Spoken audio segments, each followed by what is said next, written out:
everyone. Oh my gosh. Hello? Hello. Hello everyone. This is Eureka Forsyth. How is everyone doing? Today is New Year's Day. Happy New Year's, everybody. I will periodically be muting my mic because my brother is also playing games in his room and our walls are not as soundproof as I'd like it to be, so if I suddenly mute, it's because he probably made like an outburst of noise or something. But anyway, I'm gonna try to sort of speed run this so I can get to the part where I do the lore analysis, but I'll try to do it in a way where I can still enjoy the gameplay and the story as well. So, without further ado, let us go to the game screen. Okay, awesome. It worked with no problems this time. Okay, I have like so many references off to the side. Okay, and I turned up the music too, so... Oh god, wait. I'm hearing things. Okay, seems like it's fine. Okay, let me...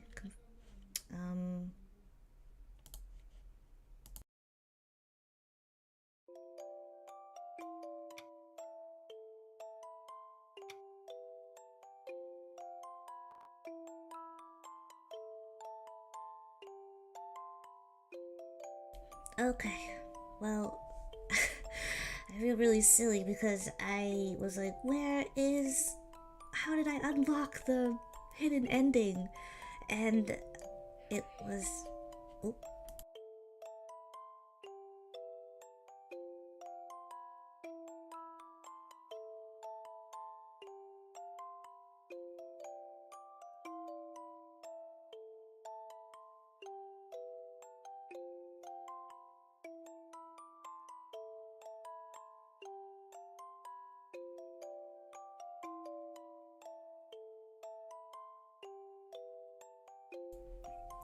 Sorry about that. I might cut that out once this stream is over. But yes, back to what I was saying. Here it's at the bottom right here. I don't know how I didn't see it before, but here is where it was. I was doing like 5D chess in my head, and I was just like, oh, I need to click somewhere and maybe it'll unlock, or I gotta go back to the door screen and like complete a little puzzle to unlock it. But no, it's just right here. I just didn't see it for some reason because my avatar is covering it. But okay, without further ado, let's finish this all up. Whoa, what was my name? Interesting. Okay. Eureka? Eureka? Yes. Oh, let me put up the volume. In the vast darkness, another door appears to you. Oh, there's music. A mysterious door with 6 keyholes, each of them with a different jewel-colored lining. As you approach it now, you know where it'll lead. After all, you've been through a lot to get here. Yeah, no kidding. You remember the many stories you'd witnessed and played a part in. The huntsmans, the Karasu demons, the abandoned automatons, the showmans, the exiled princes, the demon kings. All 6 keys you'd worked hard to collect dissipate into the abyss. A lock clicks, and when you finally open the door... Oh? Oh my god.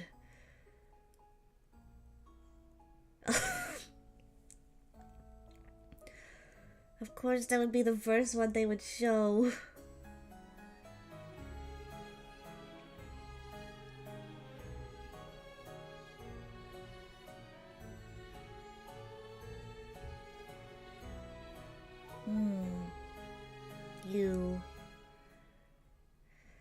almost home. Wait for me, guys. Whoa, that was really loud. Whoa. I wake up beneath the shade of a large tree. Is this the start of another twisted story? I don't know anymore. My whole body is sore and there are knots in my back. I take a deep breath. This place looks like Elysium. It looks like a meadow not too far from... Excuse me? It looks like a meadow not too far from the guild hall, actually. But... Wait. Are my levels okay? Okay, cool. Thank God. Okay, what kind of voice should I give him? I guess I could do, like, the deepest voice I can possibly muster. Eureka! That you? Did it work? They're back! Look! I see them over there! Oh shoot. How do I do this? For real? Move out of the way, Beto. Why wait. Can I do a medium range voice? Why single me out like that? Everyone else is in your way too. Okay, something like a very airy, light, like sweet underlying voice. Wait, did we really find Eureka? I was worried we were going to have to make signs for a missing person. Oh, jeez.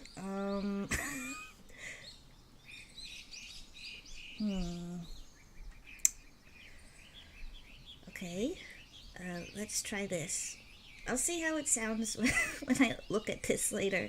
Finally! Now that we found Eureka, we can call this done and get the Halloween party started like we wanted to. Oh! Oh my god! Oh, the music's really cute. Oh, this is really sweet. As the Tempus guild members come closer to me, I prop myself upright at the base of the tree. Oh, a tree. Oh, wait a minute.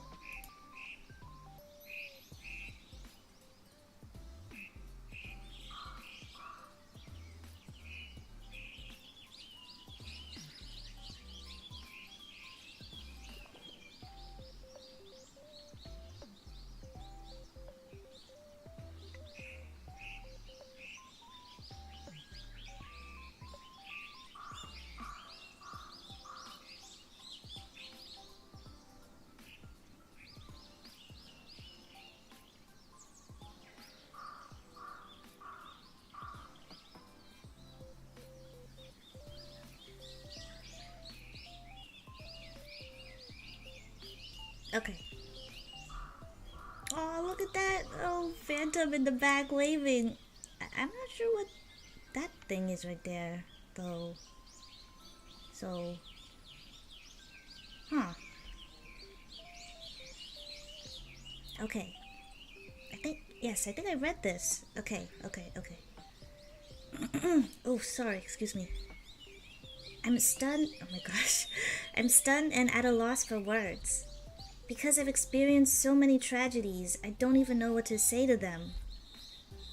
Would they believe me if I told them what I saw? I think they would. Had I just conked out here and seen a series of different nightmares? No. No, they definitely been real. I can't believe otherwise. Sorry everyone for making you worry. How long have you guys been looking for me? Way too long. By that, I mean a couple of days now. What? Days? Oh, jeez. Okay, interesting. I might have to fix a few things about the lore analysis I was doing earlier. Are you alright? You look like you've been through it. So sorry, Shiri. You look like you've been through it. No, wait. Are you alright? You look like you've been through it. Want me to carry you back? How do I even approach this subject? Was I here the whole time? What did I look like when you saw me? Wait, what? What did I look like? What? Interesting. You look like you were sleeping just now, but you definitely weren't here the whole time. We searched most of Elysium for you after you were gone too long. Yeah, Altair sent me and Shinri out this way to check yesterday. What kind of... Okay, I already forgot what range I gave him. We didn't see you then, but maybe we just didn't notice? Who knows? No, that's not it. I was over here 2 or 3 times when we looked. So, I must have really disappeared and then reappeared here. I physically wound up on the other side, just like I thought. And now, after experiencing those 6 different tragedies, I'm back here. Oh my god. Wait a minute, wait.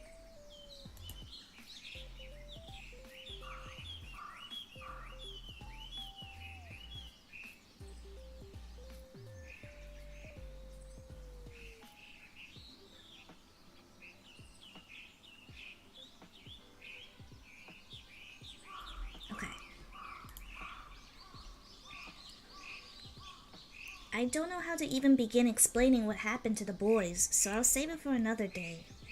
Oh my god. Okay, wait.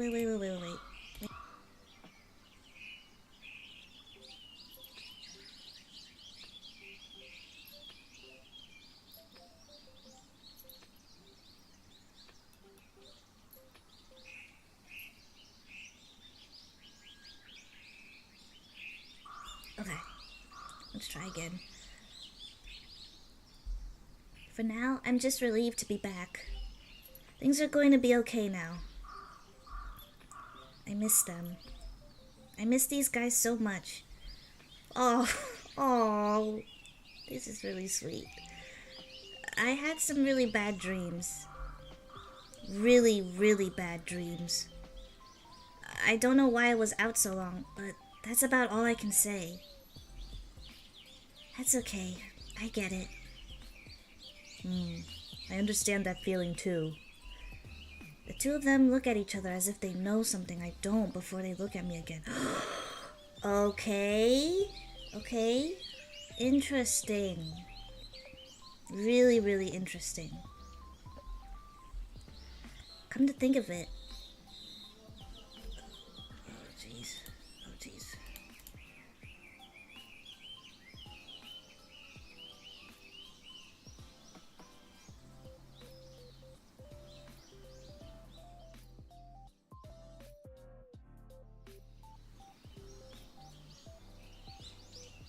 Okay.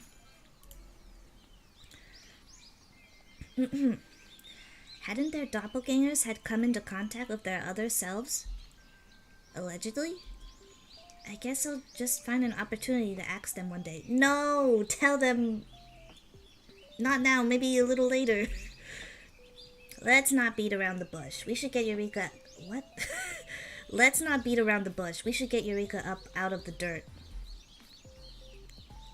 So, are we still going to open the hall for the party? Think it can't hurt. That's a good way to welcome Eureka back. Oh, right.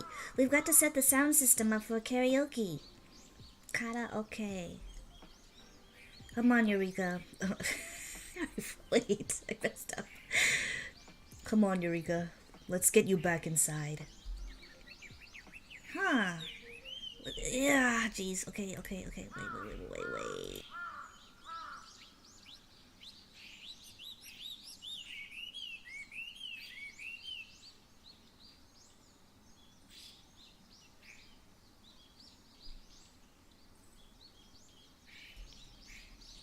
Okay. The boys helped me up from the grass and lead me back towards the guild hall. When I'm on both feet, I'm met by a group hug. What? What the heck? Oh, that's... Oh, okay. It's really touching. Oh my god. Some of them muss my hair or tease me, but I don't pay attention because I'm home. I'm home. Finally home. I'm where I belong.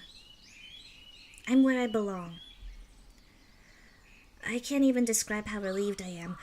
How good that feels. As the Tempus Guildhall slowly comes into view, I look forward to a Halloween spent together with my friends. Oh my god. This is... Okay. Okay, let me calm down. Ugh. Just overwhelmed by such positive emotions. That can't be... Goodbye, Other Elysium. Clear the truth route. Oh, okay. This is cool.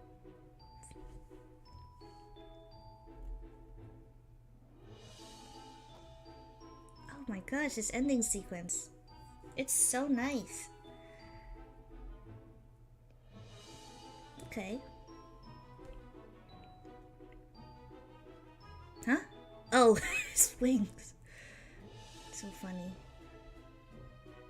Ah. Excuse me. Hmm? That was so fun. Wait, but we never...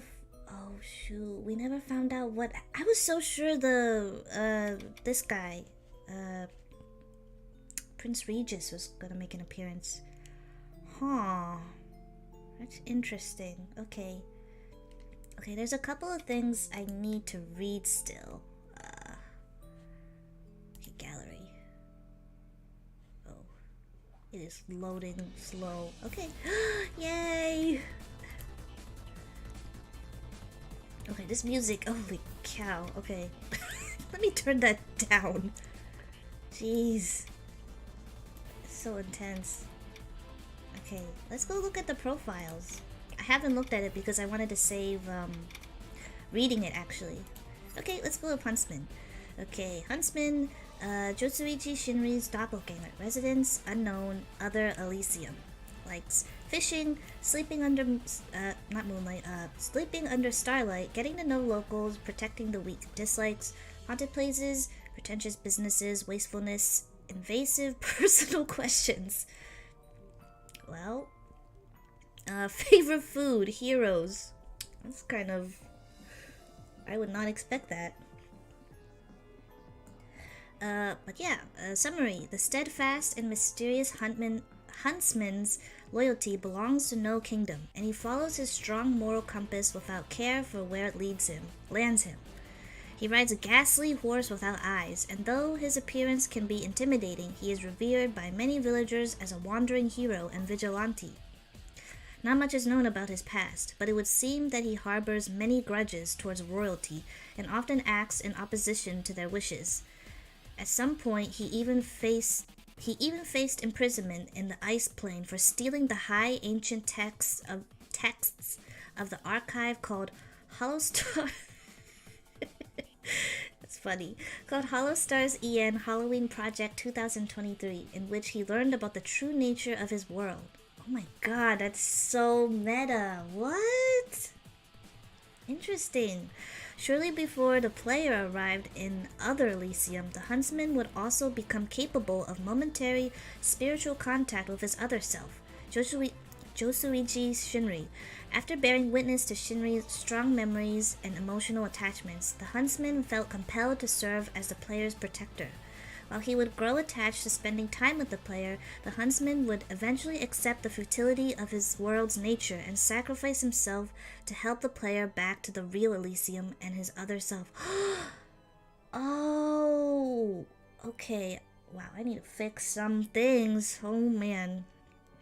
Okay, so his route should actually be the route that you play last, even though there's like no set way to playing it. Oh, but I played his route 2nd. So the chronological order that I did was okay. That's so interesting. Okay, so that's why Shinri greets the player first at the beginning of the true end. That's so okay, cool. That's really cool. I like that. Okay. I guess we'll just go chronological order. Let's do the showman. Okay, I'll put this here. I was annoyed at myself putting my mouse on the screen like that. Let me not do that again. Gavis Bettles, Doppelgänger, Skeleton Country, Other Elysium. Likes being in the spotlight, collecting perfume, wearing costumes, telling people no refunds. Dislikes repeating himself, cleaning, method actors, children receiving hugs. Favorite food, banana pudding. That's really interesting. Okay. But he dislikes method actors. That's really funny. Summary. The showman is a bossy and arrogant prima donna incapable of working with others for too long. The showman's flamboyant theater monopolizes Skeleton Country's business. Oh, wow. Oh my goodness. Let me just start over again. Prima donna girl. Yeah. All I ever wanted was the world. Prima donna life till rise and fall. Okay, hopefully I don't get in trouble for that. The showman is a bossy and an arrogant prima donna incapable of working with others for too long. The showman's flamboyant theater monopolizes Skeleton Country's business world with an iron fist. In the past, he has attempted many times to take in proteges, stagehands, or even hangout buddies, but his self-centered nature and short temper have resulted in the loss of many skeleton afterlives. Eventually, this would become most of Skeleton Country's population. There are hardly any residents left in Skeleton Country, but the showman forces the declining skeleton population into attending his daily stage performances to preen his ego. Or is that really the reason? Rumors would have it that the showman, once a skeleton like everyone else, is said to have often cursed life as an entertainer, having failed miserably at it in his past life as a human despite always craving the spotlight. Oh, lore. Following suit, he apparently rose to power in Skeleton Country. Oh my gosh. Okay. Sorry, let me start that again. Following suit, he apparently rose to power in Skeleton Country after making a pact with some devil gods. In exchange for fame, affluence, and a human body, his pact states that he must entertain someone, anyone, once, every day, or otherwise lose everything. Wow, okay, they just revealed all of his lore, his profile.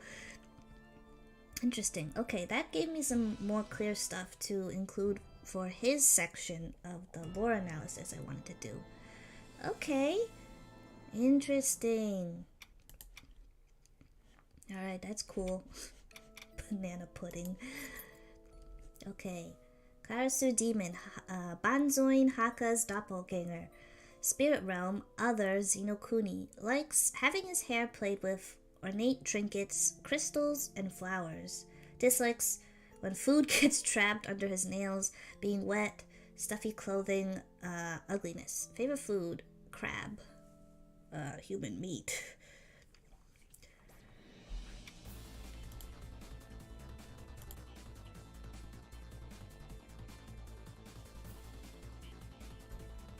Okay. Summary. The prideful Karasu demon of legend was once revered by a long-standing cult of worshippers located deep in the forests of the other Zenokuni.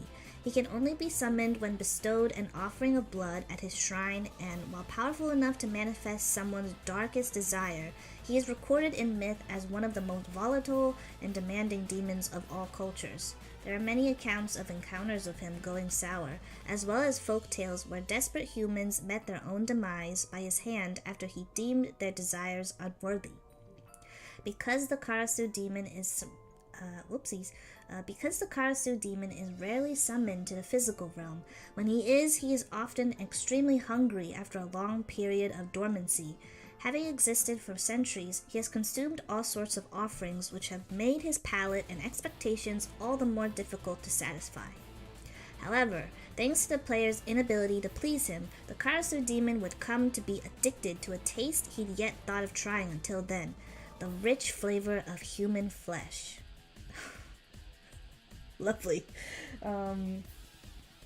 Okay, that's also nice. We got some backstory about the Karasu demon as well. Okay.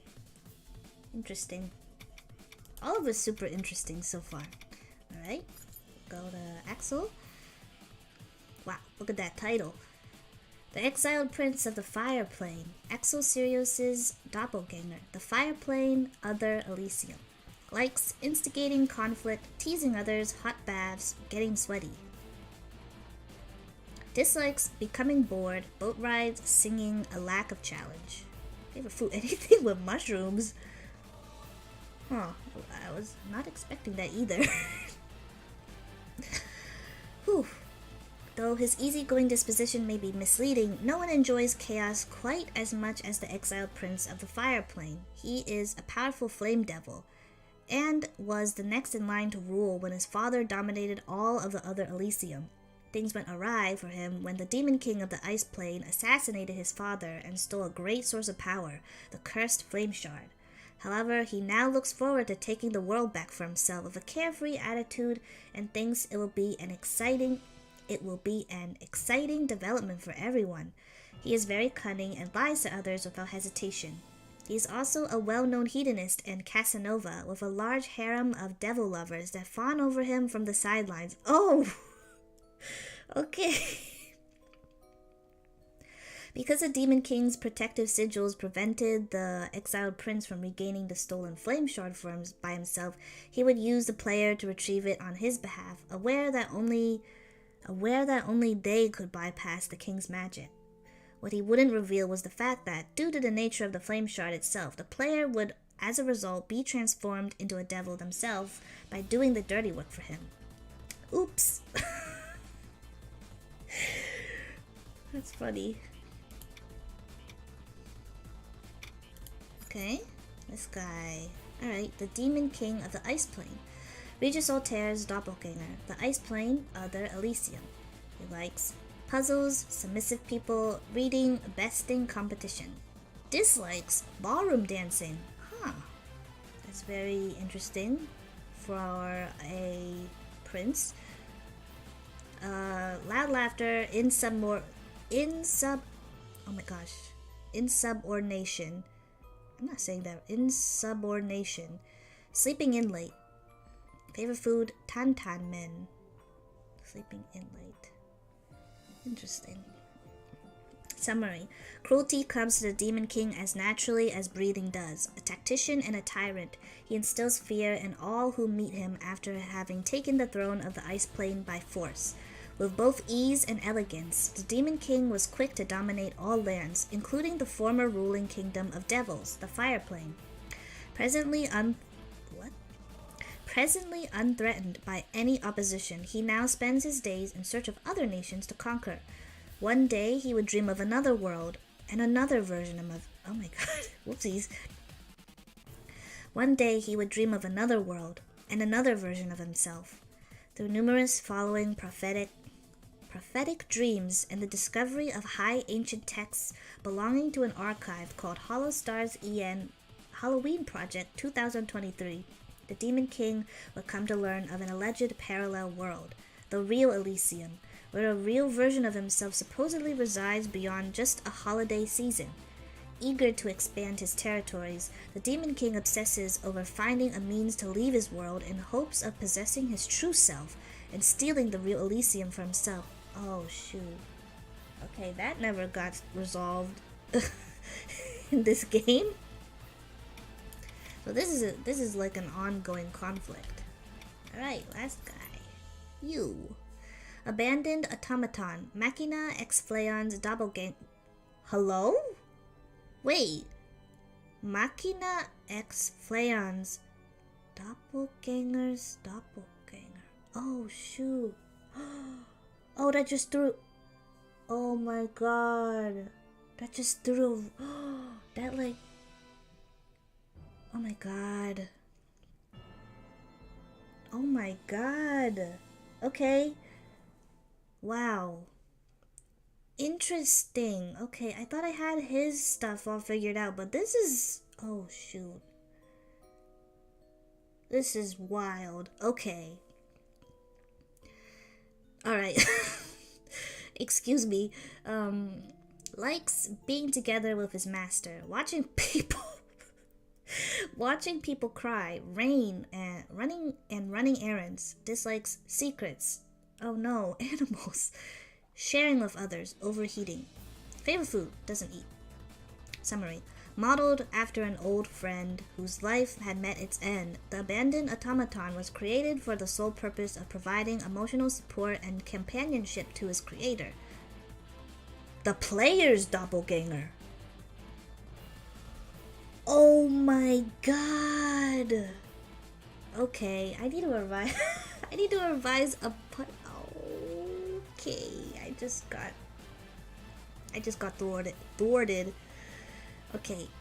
Oh my god. Okay, interesting. This is so juicy. Okay. After some time, however, the automaton's needy demeanor and lack of patience towards his creator's grief drove a deep wedge between them, which led his creator to abandon him. Locals say that the player's doppelganger mysteriously disappeared after they sought endlessly for a way to undo the past. Left on his own without purpose, the automaton would wait dutifully in the woods for his creator's return, only to be met by the real player years later. Okay. Interesting. Okay. After projecting all of his unresolved feelings towards his creator onto the real player instead, the automaton would demand that they spend the rest of an eternity together, as his creator had originally promised him. A promise is a promise, after all. Oh, shoot. I got his... Okay. There's some things I must revise for... Okay. Oh, boy. Okay. Okay. That's interesting. This music is driving me nuts. Let me just lower it. I have a lot of things to think about. Okay. I will be right back. I need to take a quick bathroom break.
Okay, let me, I guess I'll transfer back to my just chatting screen, and I will turn off the music for this.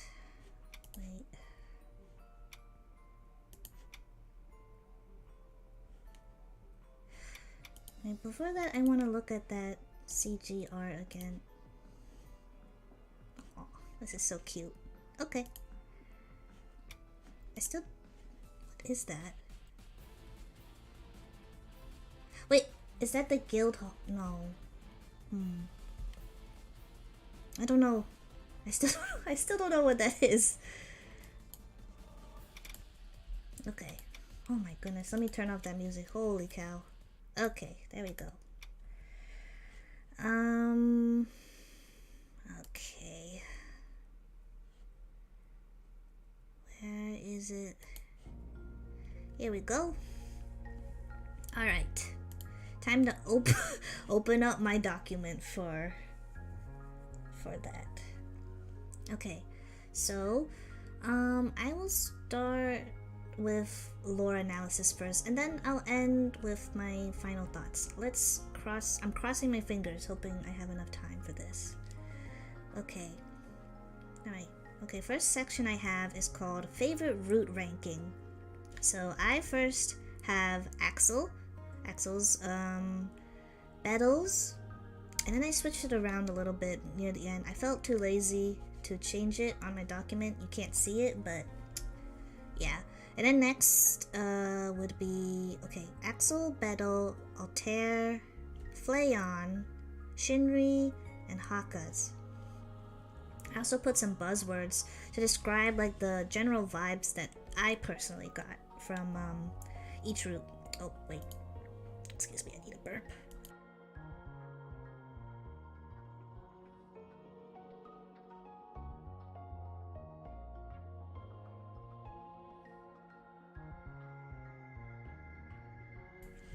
Okay. And I was saying, buzzwords. So I put for Axel's most surprising, weirdly shoujo-esque, romantically charged, had the most fantasy vibes, in my opinion. For Battles, I put dark, strangely funny, sad, tragic, a deal gone wrong. For Altair's, I put intriguing, torture scene was most unsettling, the most implied graphic scenes en route, most lore heavy to boot. Flayon's is after this. So for Flayon's, I put gothic vibes, disturbing, tragic, gory, obsessive, intriguing, isolated lore. But actually, that might not be correct anymore, the isolated lore bit. Next, for Shinri's, I put heartbreaking, bittersweet, comforting, warm, like being wrapped in a heated blanket before the ending scene happened. And then for Hakaz, I put sweet at first, but goes downhill from there, felt fairy tale-esque, most visually gory ending alongside its sound effects. And then for the order that I played Flayon's, then Shinri's, Hakaz, Altair's, Axel's, and then Battles. And I think, it's like revealed for in the true end that it would probably be best if you played Shinri's route last. I think for the others, it kind of doesn't matter how you play it. Except I think for Altair and Axel's, I think you should play one before the other. Probably Altair's first, because the disappearance from his kingdom, the plane, the ice plane, would match with the events that happen in Axel's route. But yeah, anyway, I will drop right into the analysis now. The lore analysis within the game, and I'll do a little bit of diving into like the general lore of Tempus? Would that be correct? Tempus, yeah. The members of Tempus, and also a little bit of Armis too, because they kind of are related to this as well in a way. So for Flayon's, I really enjoyed his route a lot. It was pretty predictable with what I was guessing with what his character, the automaton character, kind of went how I thought it would go, with a few surprises here and there. So I was wrong on some things because I had guessed that the lore within the automaton route is that what is it? Is that it was a time loop, but actually that is not what happened at all. And then I was going to get into the part where I was just like, okay, I'm pretty sure Flayon, the original Flayon, is most likely a time traveler. I'm still sticking with that. I'm still sticking that he is a time traveler, but I think I'll change what I mean with the lore, because actually I think I was kind of right, because the part I said here was this was under a section I call Flayon's general lore reflected in game. So I said, I believe Flayon is a time traveler. With how old he is, he has definitely come from the future. This could also go in hand with how he appears to have one of the most youthful appearances out of everyone in the guild aside from Haka. Time traveling motif set in this game too. Instead of Flayon being the time traveler, the player is put in his shoes instead. I still believe that makes sense.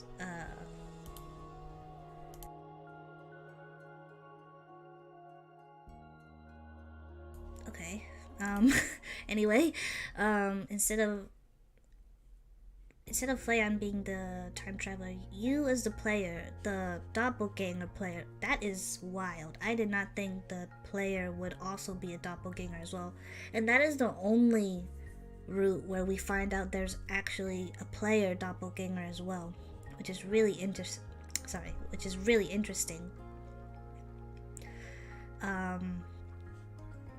And I initially said players stuck in a murky time loop, but that has been cleared up in the automaton's profile.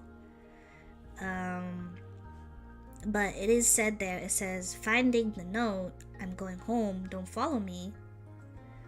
I initially said confirms the player's suspicions that this may not be the first time this sort of event has happened, and you are indeed the master automaton claims you to be. So we aren't his master, the doppelganger player.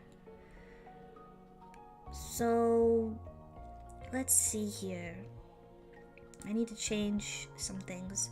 So it's revealed in the automaton profile that, let me open, yeah, I'm gonna go and look at that really quick. So I think his world, wherever he's located, yeah, it said that his residence is unknown, but he does reside in the other Elysium. And for some reason, it's said that the original Flayon died for some reason. Then I'm wondering if this is like an okay, so no. This is the current automaton that we meet is a doppelganger too. So the original, holy moly, this is gonna be complicated. Okay, the original oh my god, not the original Flayon, but the original Flayon doppelganger was with the doppelganger player. Okay, I wrote this down somewhere. The relationship. The vibes. Wait, no. This is the wrong place. The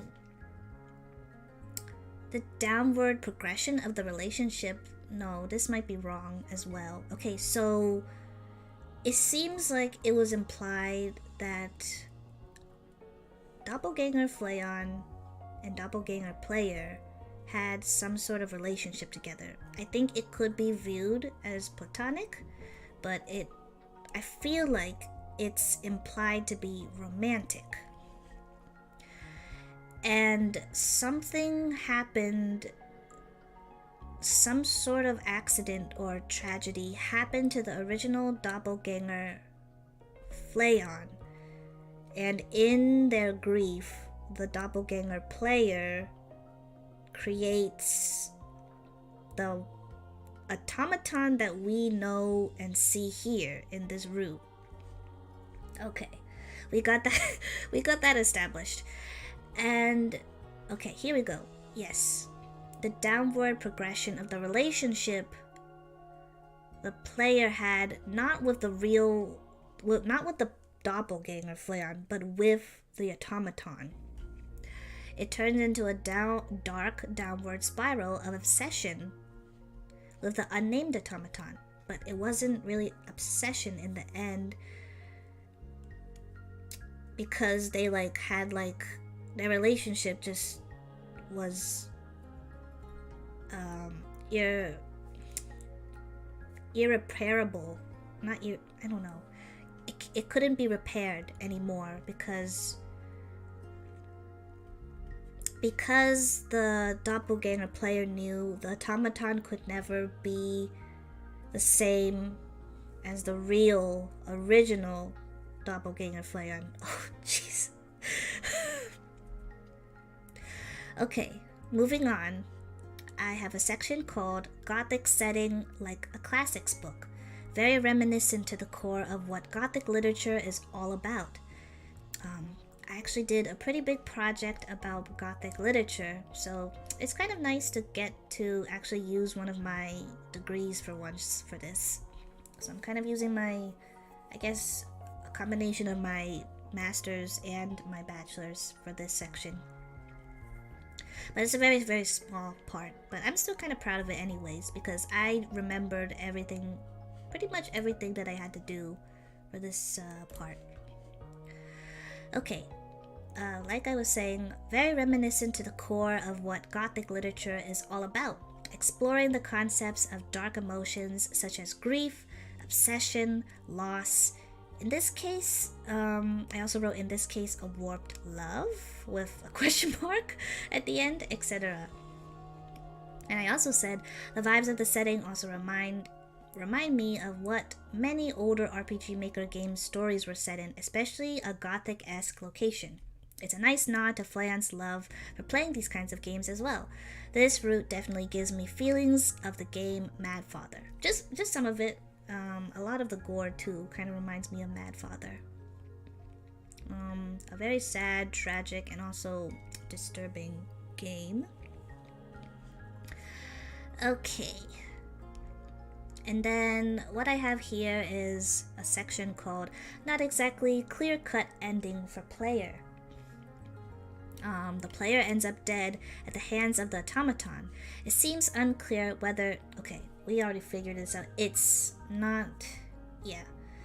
I think I will cut that off because we've been confirmed that it was just the one... This is not a time loop situation. It was just the one... the Doppelgänger player left and they really did not come back afterwards.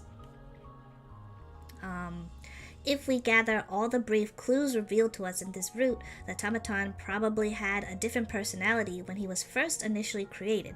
The player, now we know the Doppelgänger player, the master, due to being overwhelmed by grief, loss, and the impossibility of escape from this particular realm, became abusive and most likely carried out experiments on the automaton. I still believe this probably happened. And let us continue. This could be a reason as to why the warped personality that we see being displayed in this route happens with the automaton.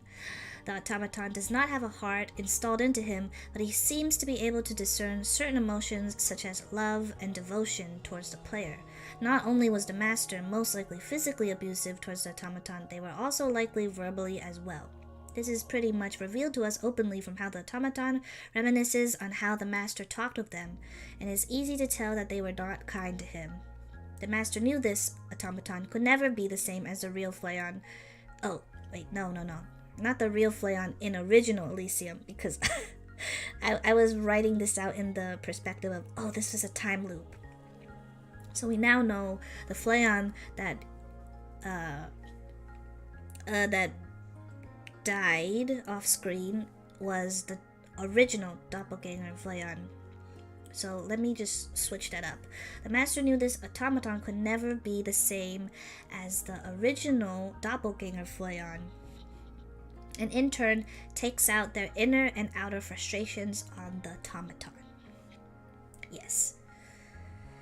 Okay, this is all I have for the abandoned automaton. And let us go to the next person, which is the huntsman. So this section I have is called You Are Me, I Am You, We Are Mirrors. This route is interesting because it is so different from the others in regards to the huntsman character himself. Huntsman, alongside another character with more questionable means if you'd like to include him, is the only character who is explicitly on the character's side. I initially believed he would betray the player either in the middle or end of the route, but that is not the case at all. And then I have started another section called Similar Roles. Even the title he carries, his name, the Huntsman, is similar to what the original Shinri has. The only difference is that they belong in different settings.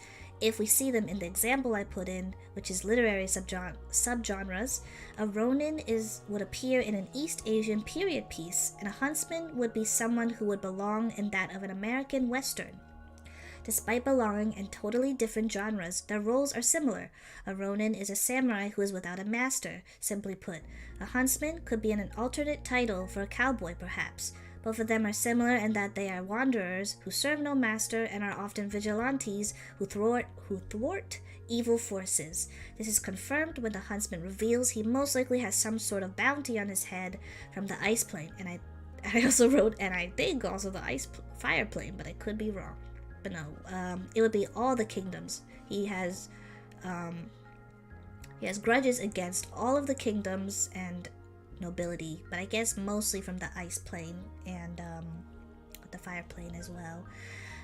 Meta reveal. Huntsman is revealed to be one of two characters who break the fourth wall, so to speak. He is able to communicate with Shinri, though we aren't shown exactly how. But now we know. It's like they said spiritual way, a spiritual kind of way.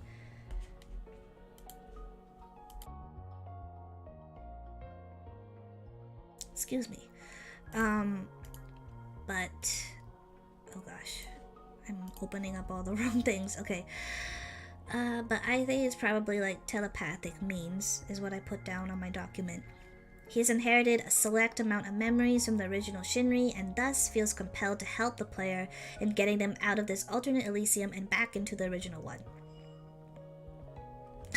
And then I have the last section, which is the player survives, but where do they go? But we already found out what happens. So I don't really need to say that because it was already mentioned and revealed in the Huntsman's profile. That's really sad. He sacrifices himself, and his sacrifice, I think, opens a tear which allows the player to go through and go back into the original Elysium. Alright, here is the next one. I have Karasu Demon. Swapped personalities and roles. The original Haka is an exorcist who has Tengu data infused into his DNA and suffers from the records corruption that is slowly inching up on his right arm. While Haka has a warm and easygoing personality, the Karasu demon is cold, demanding, and cruel with his interactions with the player. Playing on an alternate fate that could happen to the real Haka, ascending to godhood and embracing himself as an all-powerful entity that is worthy of worship and fear. Giving in to the dark side could be a phrase used for this route, but it seems it has already been long established for the Karasu demon being this way. That's true, that was already revealed in his profile, which I just found out now. What was it again? Worshippers located deep in the forest. So like, yeah, a cult. He is like the god of a strong cult. And the player never actually had a desire, which is interesting. I'm kind of confused why they didn't go into that. I guess maybe, it could be just implied that the wish that we wanted, our deepest desire, not darkest, deepest desire would be to go back to the original Elysium. But yeah, that did not happen. I have love of sweets. Probably one of the few similarities that the Karasu demon and Haka share. And then next, a false semblance of domesticity, playing on being one of few members who can actually cook and self-proclaiming to have house husband qualities. Doomed ending for player and the world involved. Parasitic god.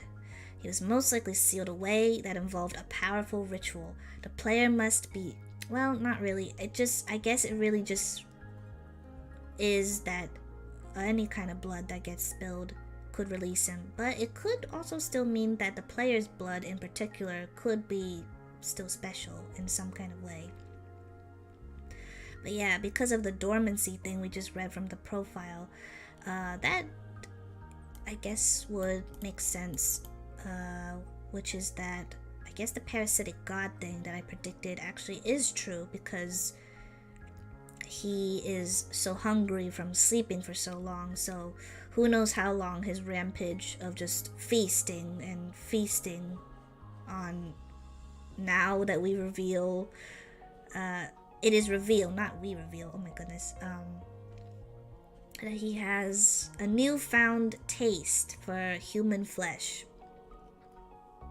But yeah, I think it's a very interesting reflection on the original Haka, who is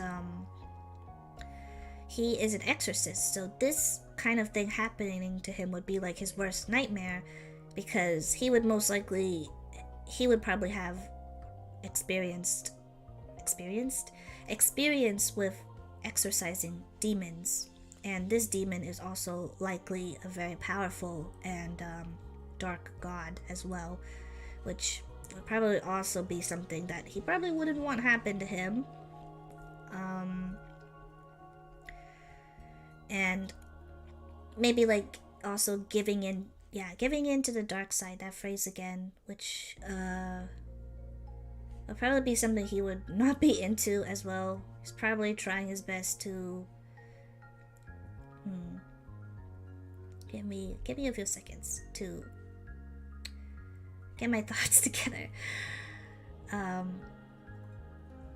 Just try to control, I suppose, the corruption, which is sort of a curse. It's like a curse. What the heck was I trying to say? Curse and a disease at the same time, because it's like eating him up on the outside and inside on his arm as well. So that's very interesting, seeing that juxtaposition between them as mirror images. Anyways, let's move on to Altair, aka Demon King.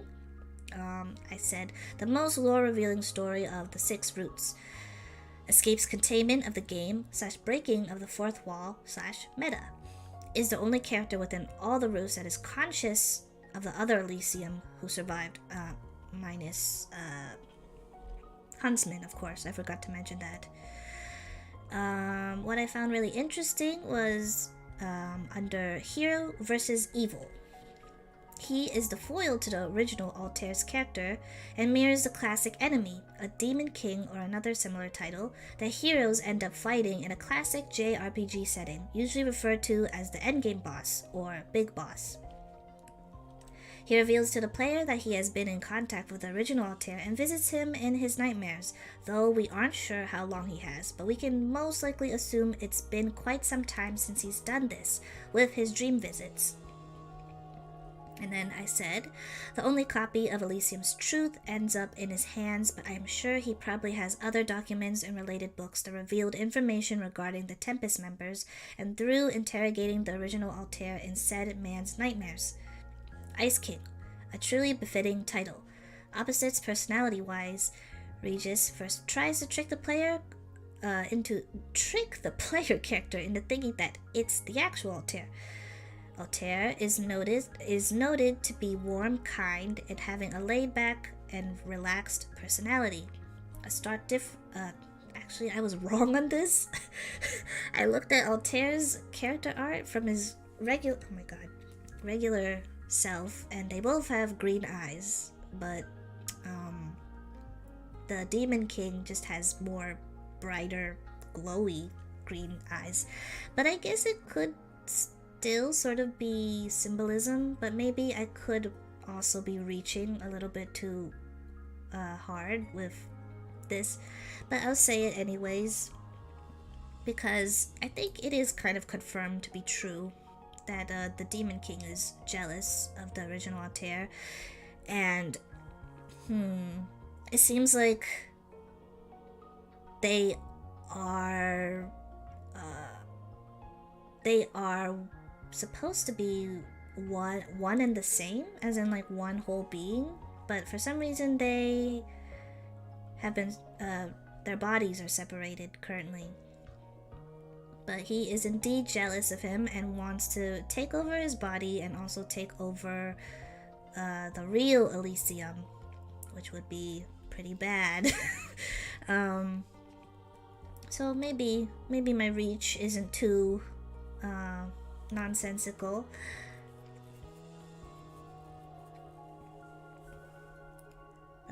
Yes, let us continue. And then I have a next section called An Existence That Only Lasts a Season. The fall season, and October is the month that marks almost the end of autumn. Fall officially ends on November 30th, but I can imagine the Demon King is punctual and impatient to have his way with both Altair, the other guild members, and wreaking havoc in the original Elysium. The Demon King may not show it, but he is desperate to escape his realm before it disappears from existence. He needs the player to give him the keys so he can escape his plane and find his way into the original Elysium. Perhaps it's not the keys he needs directly, but he can use the player themselves as a conduit to transferring himself through the tear that can lead him into the original Elysium. So I think that is already confirmed pretty much with finding out what happens with the huntsman. So you can use a person's body as a way to go into travel between different, I suppose it would be a universes, yeah, alternate universes, AUs. That's pretty dark. Because I don't think, yeah, he did not take the keys at the end, because we wouldn't be able to access the secret true ending if he did take the keys. So he used, that is also the confusing thing I'm still not very sure of, because yeah, if it was like dream, we were like in a dream-like state, but we were also, the player was also like hopping, like not body hopping, but like location hopping. Like they would end up someplace and then going to another place and then going back to the same place and then going to a whole different place, but they didn't die.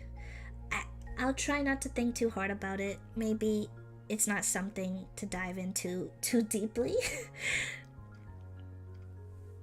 But yes, here the next one is The Exiled Prince. I said the most unexpected route of all, because I knew this was going to be a game that would be heavily, the focus would be horror first and foremost, and I was not disappointed with that. But that route was really took me off guard. I was not as, I guess you kind of get like a little tease of it, a tease of the vibe from the trailer, but like I was not expecting it to be like that tone throughout the whole route. And then I said, the concept of devils in this alternate Elysium is interesting and quite unique. how they are born, which is basically, just touching the fire shard, you get turned into a devil. Although there's probably also alternate ways, but that's probably the most conventional way that devils are born in this world, I suppose. Sort of shoujo vibes, but not exactly either. And then I said, the devil made me do it, but make it a little spicy, story root. Which I think is kind of funny, if that was purposely done that way. And then I have a section called Truth and Lies. Why did the exiled prince want you to be his partner specifically?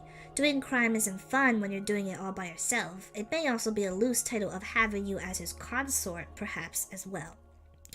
Which is just a fancy word for meaning a royal or noble's like lover. Just gender neutral, of course. And I think it would be an official title too. It's not like concubine, like being like a hidden sort of lover. You're like their official lover. So you could be, like their queen or king or prince, princess, ruler, whatever you like. He never harms you, and the only slight he does to you is through deception and lies. And then I wrote in bubbles, although that's still bad in its own way too. So I also described him as being something of a parasite, sowing chaos and having his fun wherever he goes. But wherever he goes, things will inevitably be destroyed in pursuit of fun and pleasure. He wants someone to be with him though, because, like I said, it's not fun just having fun by yourself. He wants somebody to share the fun with in a sort of, I guess, warped, romantic-ish way, I suppose. I also said, one of the few endings where the player actually survives. Could be considered a good ending for the player if you're chaotic like that. Yes, that is about it for that. And then we will do the last one, which is the showman. Showman may have initially had a similar goal to the original Bettel's dreams of performing as an entertainer. It seems that dream has become distinctly warped once he made a deal with I assume is the showman's version of Phantom.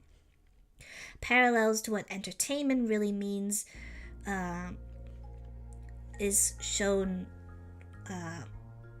with the internal dialogue that the player has regarding the two, Showman and Bettel.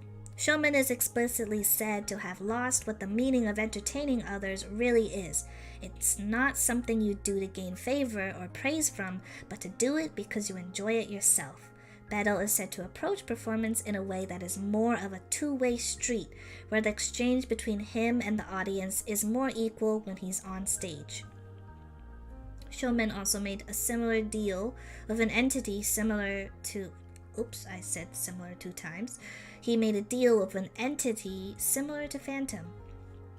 And I think that's probably... like heavily implied that he made a deal. No, devil gods.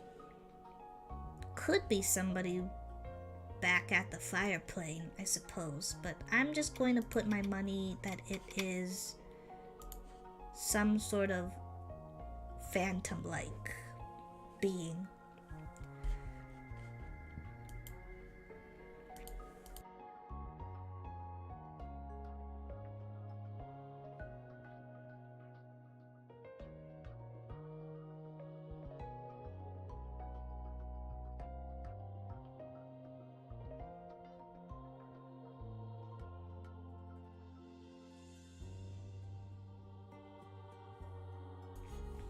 Yeah, I am back. So I said here, I think some of this is wrong now. Looking back at the completed profile of the showman. So I said initially, Showman made a deal with a phantom-like entity, and the deal revolves around needing to perform and entertain an audience, which is true.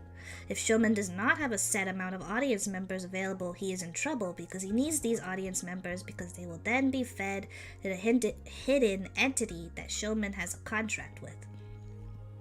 So he just needs to do, it's confirmed that he only needs to do one show per day. Just one. But he probably does more. That's why the skeleton country has, the population has been reduced to like that. And then I said, it also seems that Showman had previously been a skeleton himself. The reason, okay, we know now why. It's not unclear now. But I did say he purposely keeps this information to himself in a line of dialogue when talking with the player at the beginning of his route. But now that we know he did used to be an actual... I wrote the reason behind him now wearing a more human skin is unclear. But now we know why.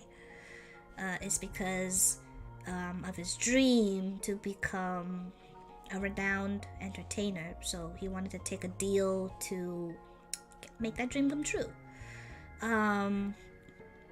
I also said the ending of Showman's route is also very open-ended when it comes to what the player's fate is. That the dramatic reaction that the player voices to themselves at the end, I think it's not too far-fetched to conclude that they could take over and become some type of Showman character themselves. It could also be possible that they may just abandon and try to find some way to escape the skeleton country. Unlike what we know briefly regarding the ice and fire plane, we know nothing about the history or setting of Skeleton Country at all, minus that it's inhabited by animated sentient skeletons. So I am not sure what the player would have to do to escape this location, even if it's easy or difficult to do so. So yeah, we have a more clear idea of what happened in regards to the fate of the Showman. So he did not get his quota in for his show, and yeah, his fandom is hungry, and in the end he just got gobbled up, I suppose, by the phantom-like entity. Let me go back to his profile actually. Yeah, lose everything. He's like, he must entertain someone, anyone, once, every day, or otherwise lose everything. And his everything would be literally his whole entire being. It is very reminiscent to what happens to that one guy. I remember, I looked it up, and now I remember. It's the Princess and the Frog movie. I wonder if they took inspiration from that, and if not, that's fine too. It's just a thing that I noticed, which I think is kind of funny. But yeah, here's some things I didn't write too much about, so it may take me a little bit to think and parse my words through. So please be patient with me. So that is the end for the Showman. And then I wrote, where is it? How does this compare to the full scope of the Tempus lore already established? And then, okay, I have the website of the lore and stuff. So this is probably not new to anybody that has been a long established lore enthusiast of the Hollow Stars EN branch. But yeah, so I think it's interesting because their lore is initially on the surface is steeped within a fantasy realm. I'm not completely sure if it's traditional fantasy where it's there's no modern technology, but it seems like there is some fusion of modern technology within Elysium, but not to the point where it's it feels like right now in the 21st century with what they have. But there is some splashes of technology within the world.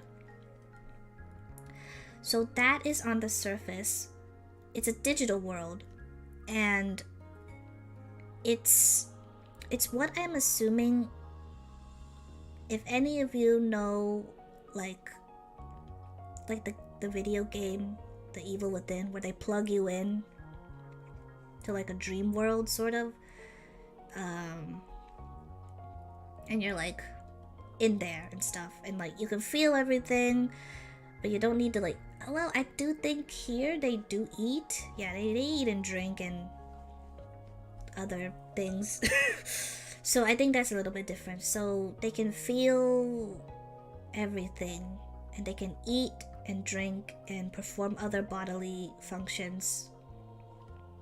But I think the actual people who are like sentient, because this is a world where not like all the beings are sentient, especially the ones who reside in Elysium.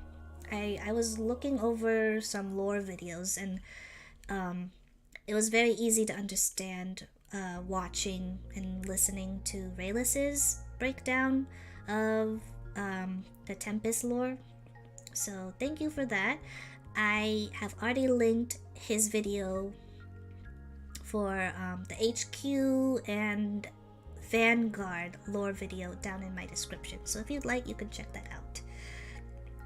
So I used some of the things that I know to do a little bit of a dive on the general lore. So thank you very much for that video. It was very informative. And yeah, it seems like it's not a perfect system, because there's now like, they call it the records corruption, but it's definitely some sort of virus that has like contaminated this world. And it doesn't seem like there's an easy solution to get rid of it, as two of the members already have some sort of records corruption on them. Both, definitely Haka is the more prominent example, but I think Shinri has some records corruption. It's the blue glow on his arm. So I think that will be something that will probably be explored later, which will be really interesting to see what the reveal is as the lore gets expanded upon over time. Yes, so these people who we know as the characters currently, mostly the Tempus guys, I am assuming they are in some sort of situation similar to, like, maybe definitely not like plugged into like a bathtub, but plugged somewhere. So if you look at it in a more, when you dive deeper into the lore, I think it's actually much more sci-fi than like traditional fantasy. I know there's some people who also argue there's like, well, fantasy and sci-fi are about the same. No, but I would disagree, because sci-fi needs to have like some sort of like science inspired thing to it. It doesn't have to be like rooted in like realism, of course, but it has to be some sort of science-based deal. Fantasy is definitely a much more broader range, but it's things that are totally made up. So there's no, like, while I just said that it doesn't have to be rooted in realism for the sci-fi, fantasy stuff is definitely completely made up elements, and also things that just come from the imagination, inspired perhaps from real life elements, but most of it is rooted within the imagination. So I hope that is easy to understand, hopefully. If not, I'll try my best to maybe break that down easier in a future thing, perhaps. But yeah, so that is an interesting concept. That's why I also think I had a section I have it blank, but I also wrote like Hollow Tree lore, and related to that would be that I think that is where like everything is like, that's like the hub. It's not even like a real tree. It looks like a tree in the world, in Elysium. Anybody who is like plugged into Elysium, but it's like a hub containing like scores of data. Most likely all of the data of the characters that we see in the Elysium world, but also perhaps encrypted, locked away data of established members who have been plugged into the system known as this world, digital world, Elysium as well. But you probably have to, it would probably take like a really incredible sort of hacker-like person or character to infiltrate that information of the real the real people behind like Altair, Axel, Bettel, Haka, etc., etc. So I'm interested if there will ever be a character like that. Probably not, because all of the characters so far that we know, even including the Armis members, are rooted in pretty traditional RPG character profiles, I believe.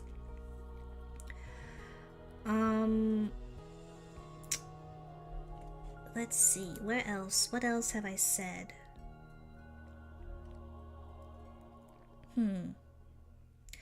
Also, I think all I have left to say is about like how I would, like I said, I wanted to dive a little bit into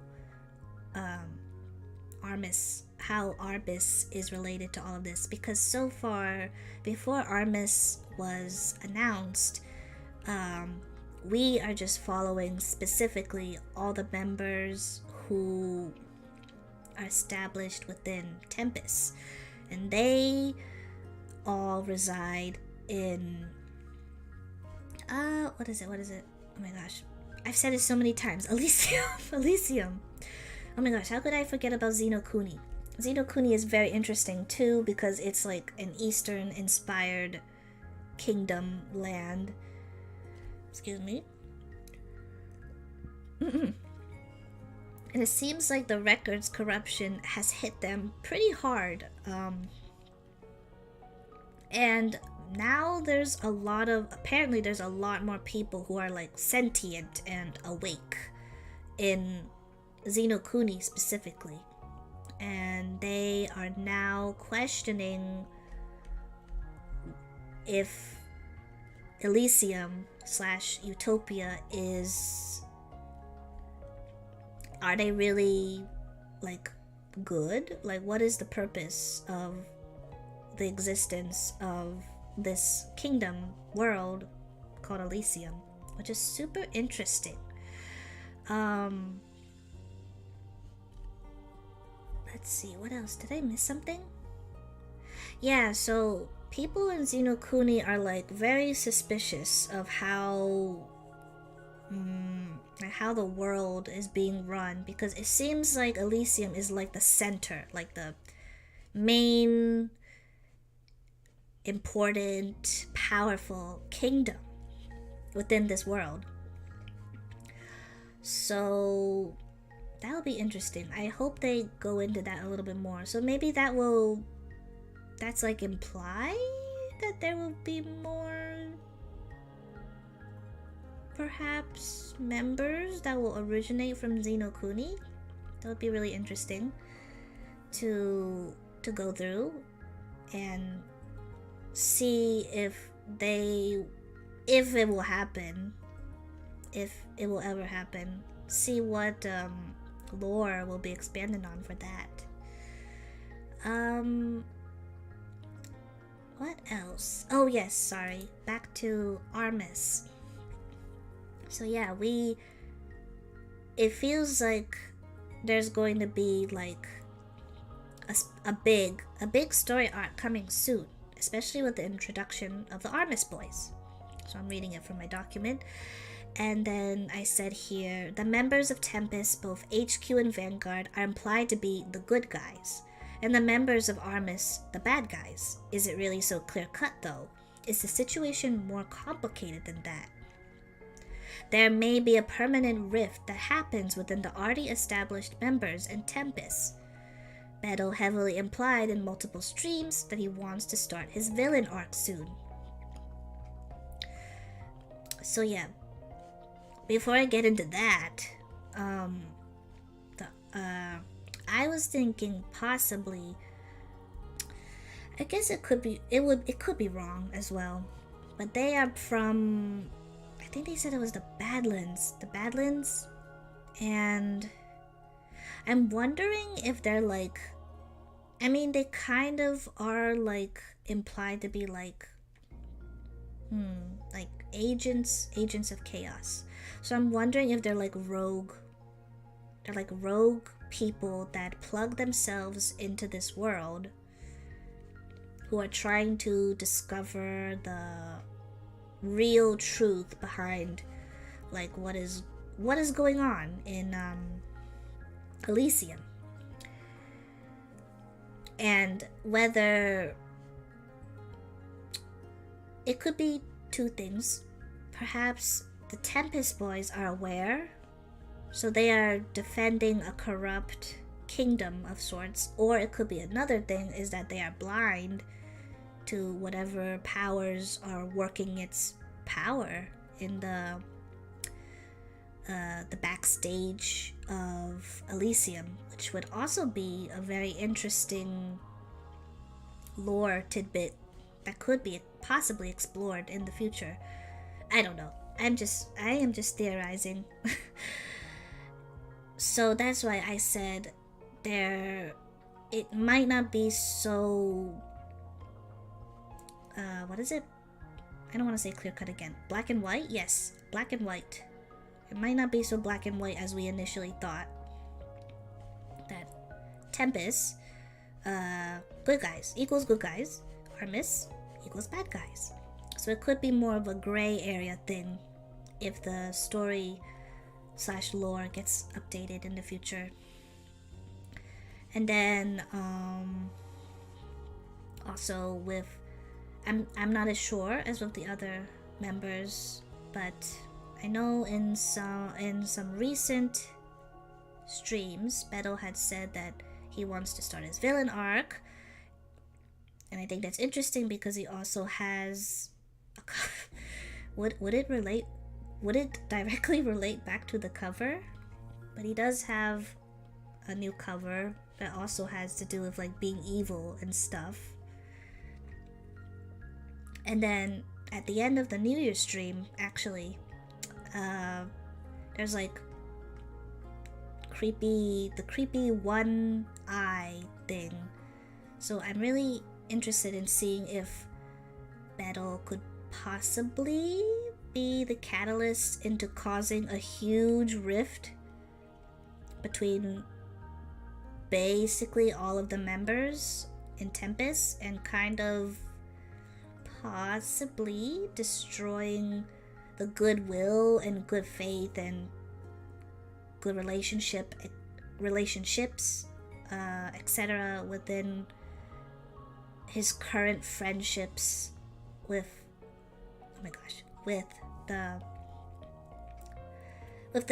the current Tempest lineup. So that would be interesting to see if it will actually go in that direction.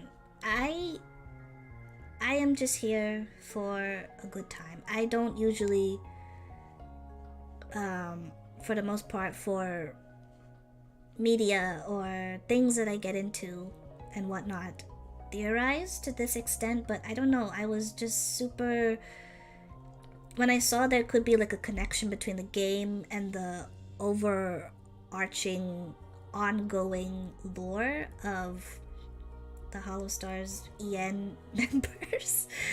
I just couldn't help it. I just wanted to see if it was possible if I could do a little bit of a lore dive. I'm not sure how deep I actually went. I feel like it's not really deep enough, but please let me know what you think. For anybody watching currently or watching the VOD later, either way is fine. I feel like I'm missing one more thing, and I don't know what it was. What it is. Not was. This is not the past yet. Oh my god. My final thoughts, of course. My closing final thoughts. Let me take a sip of my drink first. Oh, excuse me, before I continue.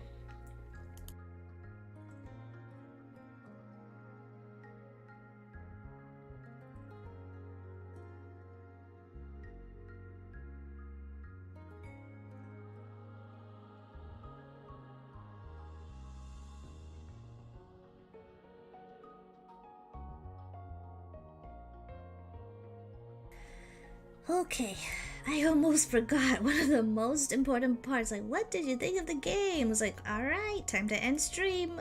Wait. But yeah, here we are at the end. If I do miss anything later, maybe I could make a continuation stream, but I think this will probably be the end of this, which is kind of exciting. And I will be excited to finish the other visual novels that I still need to play and go through. But yes, anyway, let's focus on this first. My thoughts for Doppelgänger. So, I did write these down just very briefly. My overall opinions / final thoughts. Rating, I give it a 9 out of 10 or a 4 out of 5 on the 5 out of 5. I think I'll just go with the 10 scale to be consistent. So 9 out of 10. Voice acting, 10 out of 10, of course. In regards to the rating, I really enjoyed this game. I enjoyed it so much more than I initially thought it would. I thought it would be kind of silly at first. I wasn't sure what they were going to pull through for the horror, and I'm so glad they delivered it in a way that was so unexpectedly good. I was not sure that they were going to go that hard for the gore and visuals like that, but I am really impressed. I really liked the art. Let's go to the art actually. Art 10 out of 10. The art is gorgeous. Let me go back to the game actually so we can just look at it one more time. Alright, awesome. No errors. So I'll just do like a little, we can go through like a slide. I like that they have a slideshow, so we can just go through the slideshow and just look at the art while I read this. So you can look at the art while I just read. Not read. I didn't write anything down for this, but yeah, the art is gorgeous. The artists that worked on the art, they did an amazing job. It's beautiful. Favorite would that's hard. I like all of it, but I guess my top 2 would be the battle artwork and the secret end route. That one is just really sweet. I just feel very warm and fuzzy just looking at that. After we experienced the horrors, we just went through the horrors with these alternate doppelganger mirror images characters. But yeah, it's amazing. I don't know what else to say. They did a really great job. The art direction is amazing. And I like that Battles is also the only one where he's like crying, or no, not even Shinri crying. Oh, that's fine. He probably wanted to be strong.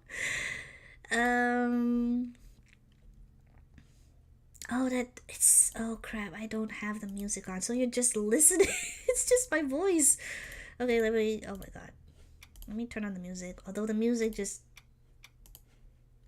gives me a little bit of an anxiety spike a little bit. Let me lower that again. Oh my goodness. There we go. Extras, gallery, slideshow. Writing, pretty good. I forgot to put a rating. I will say, put on the spot now, 8 out of 10. I will go more into it with my criticism. I think the writing was pretty good. Writers did a pretty good job. Nice. The style is funny, but also not too like corny, like bad corny funny. When it was funny, it was funny, and the flow was pretty nice too. I like the plot. At first I was a little bit confused until I like read the profiles and stuff at the end, but all of it kind of like made sense in the grand scheme of things, which is great. Nothing was, I mean, there's like of course some unfinished business with the ice. Oh, that was a thing I forgot. The Ice King, the Demon King. That's probably going to be, yeah, we did not get that resolved, so that's going to be an ongoing matter for future lore bits. But yeah, pretty clear to understand. Clear, pretty smooth. The flow of the story and stuff was pretty smooth and good to follow. Yeah, overall a pretty great job when it comes to the positives. Music was good, of course. 10 out of 10. I'm not an expert on music at all, so I guess that's all I will say for that. So, oh shoot, I didn't get into the voice acting. Oh my gosh. Of course, the voice acting was really great. The ones that stand out the most would definitely be Flayon's and Bettle's. I got like, ooh, the shock of like how hard he went with like the crying and the frustrated noises. That was really good. But I think it's pretty well known, even if you're not a fan of Flayon, that he does just an incredible job with voice work of any sort. He has such a versatile voice. And Bettle, of course, Bettle's was just really fun and dramatic and a little bit goofy. I was trying really hard not to laugh every time they put in the sound, the audio for him saying, "Oh yeah." I don't know why it made me want to laugh so much. I was holding it back so hard, but I managed to do it. I only laughed once, but yeah, those two stood out the most to me. But everybody in general did a really great job with the voice acting, as sparse as it was, which I would talk a little bit more with just 2 points that I have for like criticism. The one thing, of course, starting with is the writing. There were some grammatical errors, some clunky sentence structure, a little bit hard to read at times if like somebody were to read the dialogue, internal, external, etc. But other than that, I don't really have much else to say about the writing. In general, I think it was good. Just a few that was a little bit, I would have probably overlooked it, but there were just some points where it stood out a little bit too much. So that's all I will have to say. A little bit of some clunky sentence structure, but nothing to the point of saying like, oh, that's bad. It's fine. It's fine. But also to a point where I can't exactly overlook it either. But I'm pretty sure everybody on all the teams worked very, very hard. I'm just a writer myself, so I feel like it's fine if I can be a little bit critical about this. And then the last thing is the voice acting. It felt like they were marketing the game to have more voice acting. I thought for sure it was like almost or to the point of like fully voiced. So I was very surprised that like the lines the boys would say in the promo trailer, they didn't end up saying it in the finished product in the game. So that kind of threw me off the loop a little bit. So more of like a surprise thing, like, oh, I thought there would be more, but oh well. Hopefully they all have opportunities to be able to flex and practice their voice acting skills in the future. I think this was a really great way to see them like dip their toes and experiment with it a little bit more. So that's all I really have to say for that, pretty much. But yeah, in general, I really enjoyed this game. I love visual novel. I mean, I guess it's pretty obvious if for all the games that I've streamed so far, I've only played visual novels. Although I do want to play, hopefully, maybe an RPG maker game sometime in the future. So there's something like that to look forward to in the new year. I almost said 2025. 2024. But yeah, it's I think in general, just putting everything together, it just came out as a very nice product, very nice game. Yeah, there's not much. I really only had 2 things to really give some criticism towards. Everything else, I don't really have any. I don't really have much else to say. I guess negative wise, I suppose. Yeah, I think we could probably close it here because it's getting kind of late. I kind of did this at a last minute sort of thing before I have to go to work tomorrow. So let me just tie this all up in a neat little bow per se. Oh, let me turn off the music. Oh, that doesn't sound good. The audio looping. Oh my goodness. Okay. There we go. Let me quit.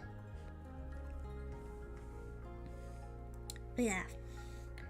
Thank you for those who stayed. Let me know what you think in the comments below once the VOD is finalized on the channel and whatnot. And yeah. Happy New Year's to everyone. I can't believe it's already 2024. It feels unreal. But yeah, got a lot of fun and hopefully exciting things to plan, work on, and then execute in the upcoming future for this year. So please look forward to that.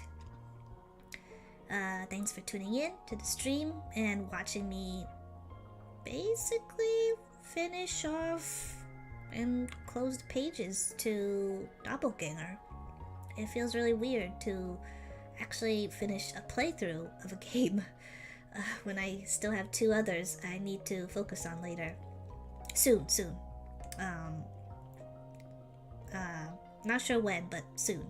I'll, of course, make an announcement on my YouTube community page and on Twitter. Twitter is where I update things. What is it?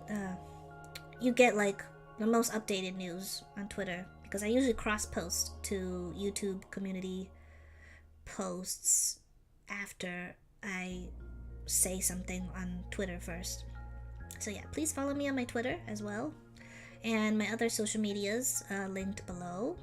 And also, please check out Raylis's video that I referenced some of the points that he made within that lore video. And also, I put a link to the Hollowstars EN like official website where you can see all of so far the ongoing lore of the world and the boys, of course. But yeah, I'm gonna have to head to bed soon. Alrighty. Thanks for tuning in. I hope you all have a good rest of your day, night, morning, afternoon, evening, wherever you may be in this big world. Until next time, Eureka Forsyth, signing off. Bye-bye!